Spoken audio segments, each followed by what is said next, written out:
আপনি আপনি এবং আমি, আমার মা এবং আপনার মা, আমার বাবা এবং আপনার বাবাকে আমরা প্রত্যেকটা সন্তান রহমতের দৃষ্টিতে তাকাই না, বরং একটি খারাপ দৃষ্টিতে পিতা সন্তানকে তাকায়। মা কি কখনো সন্তানকে খারাপ দৃষ্টিতে তাকায়? তাকায় না। কারণ দেখুন, কোন মা যদি পতিতাও হয়, ওই মায়ের কাছে যদি ওই মায়ের কথা যদি সন্তানের কাছে বলা হয়, ওই সন্তান সেটা বিরক্ত বোধ এবং কষ্ট পায়, তার কলিজা ছেড়ে দিয়ে যায়। কারণ আবার আল্লাহ রাসূল সাল্লাল্লাহু আলাইহি ওয়াসাল্লাম বলছেন যে দেখুন, যে কোন সন্তান তার মাকে কোনদিন সে ধর্ষণ করবে এটা চিন্তা করতে পারে না, কিন্তু আল্লাহ রাসূল সাল্লাল্লাহু আলাইহি ওয়াসাল্লাম বলছেন সুদের সর্বনিম্ন যেটা সে তার মায়ের সঙ্গে ধর্ষণে লিপ্ত। সবাই বলুন নাউযুবিল্লাহ। তাহলে আপনি এবং আমি তাকাচ্ছি রহমতের দৃষ্টিতে, কিন্তু সুদের সাথে সম্পৃক্ত থাকার কারণে আমি এবং আপনি প্রতিনিয়ত আপনার আমার রহমতের দৃষ্টিটা ধর্ষণের মধ্যে সীমাবদ্ধ হয়ে গেছে। আল্লাহু আস্তাগফিরুল্লাহ।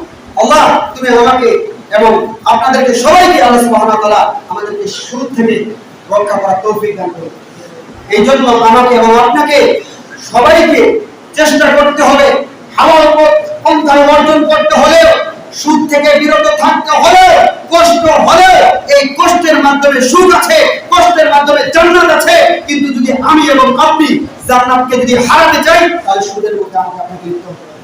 আর যদি সুদ বন্ধ করতে পারি, হালাল পন্থায় কষ্ট করতে পারি, দুনিয়াতে কষ্ট হবে, পরকালে আল্লাহ সুবহানাহু ওয়া তাআলা আমার আপনার জন্য জান্নাত দিয়ে দিবেন। সবাই সুবহানাল্লাহ।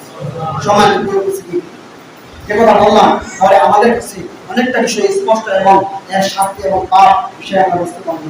আল্লাহ সুবহানাহু ওয়া তাআলা আমাকে আপনাকে সবাইকে এই সুদের মতো আপনি এবং আমি, আমার মা এবং আপনার মা, আমার বাবা এবং আপনার বাবাকে আমরা প্রত্যেকটা সন্তান রহমতের দৃষ্টিতে তাকাই না, বরং একটি খারাপ দৃষ্টিতে পিতা সন্তানকে তাকায়।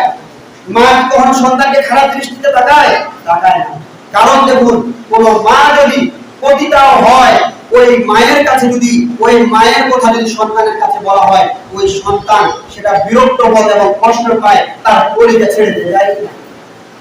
কারণ আবার আল্লাহ রাসূল সাল্লাল্লাহু আলাইহি ওয়াসাল্লাম বলছেন যে দেখুন, যে কোন সন্তান তার মাকে কোনদিন সে ধর্ষণ করবে এটা চিন্তা করতে পারে না, কিন্তু আল্লাহ রাসূল সাল্লাল্লাহু আলাইহি ওয়াসাল্লাম বলছেন সুদের সর্বনিম্ন যেটা সে তার মায়ের সঙ্গে ধর্ষণে লিপ্ত। সবাই বলুন নাউযুবিল্লাহ।